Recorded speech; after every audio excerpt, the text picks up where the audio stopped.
Picture चालू करो बे। चलो भाई देखो अब मैं क्या करता हूँ। मनोज काका, किसान को लेकर इमोशनल हम सब होते हैं, है ना, और कोई भी सच्चाई कहने से थोड़ा सा कतराता है। मगर क्यों? क्योंकि उसे लगता है ये इमोशनल इशू है, मामला गड़बड़ा जाएगा। लेकिन जब हम लोग यहाँ पर ईमानदारी से बात कर रहे हैं तो क्या नाचो मैं? लेकिन पूरे देश भर के किसानों को क्या इस एमएसपी का कोई फायदा मिलेगा, जबकि उनकी डिमांड कुछ और है, उनकी मांग कुछ और है। अभी मजा आएगा ना भिड़ो। चलिए शुरू करते हैं।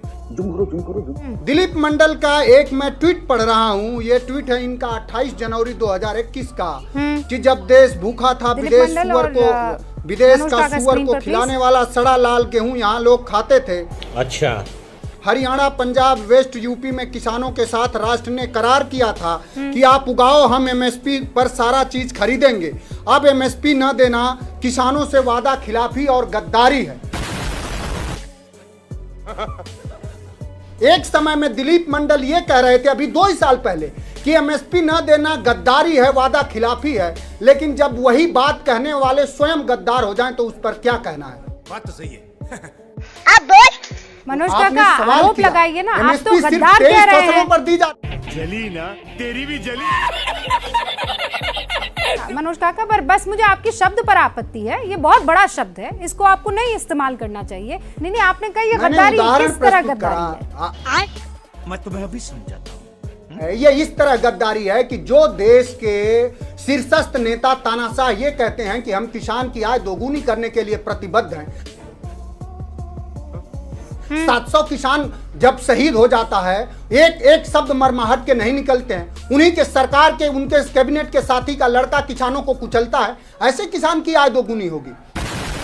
अरे बाप रे, ये तो धोती खोल रहा है। इस देश के उद्योगपतियों का 12 लाख करोड़ रुपया आप राइट ऑफ कर देंगे और किसान अपने फसल की दाम मांग रहा है। ये भगवान क्या जुल्म है। और दिलीप मंडल ने एक बहुत गलत बात कही कि उसमें मजदूर का क्या भला है। आपको किसानों की मांग को बखूबी अच्छे से पढ़ना चाहिए कि अरे कहना क्या चाहते हो? अभी बता दे भाई। किसानों ने उसमें एक ये भी मांग करी है कि जो मजदूर मनरेगा का प्रतिदिन 200 रुपया दिया जाता है, उसको प्रतिदिन दिहाड़ी 700 रुपया करी जाए। ये बड़ी अच्छी बात कही आप। हंसराज मीणा जैसे मनरेगा किसानों, क्यों नौजवानों ऐसा की क्यों बात नहीं हो रहा करने है कि वाले- किसान? चुप जोकर कहीं का, ये देखे बोला बदतमीज आदमी। आज आपके साथ आपकी सारे बौद्धिक साझेदारी बीजेपी से हो गई है, तो किसान आपको दुश्मन ये दिख तो बहुत रहा सस्ता है। आरोप है।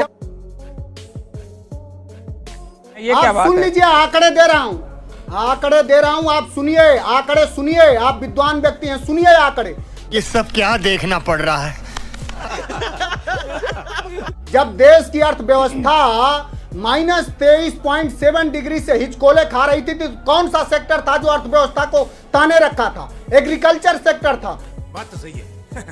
जो 3.5% के हिसाब से इस देश की नहीं तो अर्थव्यवस्था उसकी को कितनी वसूली होगी और कब तक वसूली होगी? 67 में भुखमरी थी, एमएसपी दी गई। जीडीपी में आज अगर आज क्या हाल ओवर प्रोडक्शन है तो क्या आज भी उसकी वसूली होगी उस समय की पॉलिसी की?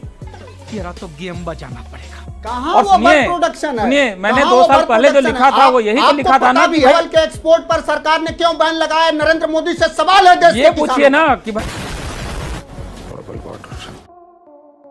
लेकिन जब आप आंकड़ों की बात करते हैं तो आंकड़ों के फेर ही में तो ये सारी डिमांड उलझ कर रह गई है ना।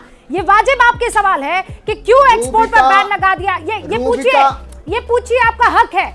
रुको जरा, सब्र करो। एक बात है बस, सड़क पे लिखे हुए सैकड़ों नारे ना देख, जमीन तू देख, आकाश के तारे ना देख। आज इस देश में प्रति घंटे में 2 किसान आत्महत्या करता, कौन जवाब दे? नरेंद्र मोदी जवाब दे है।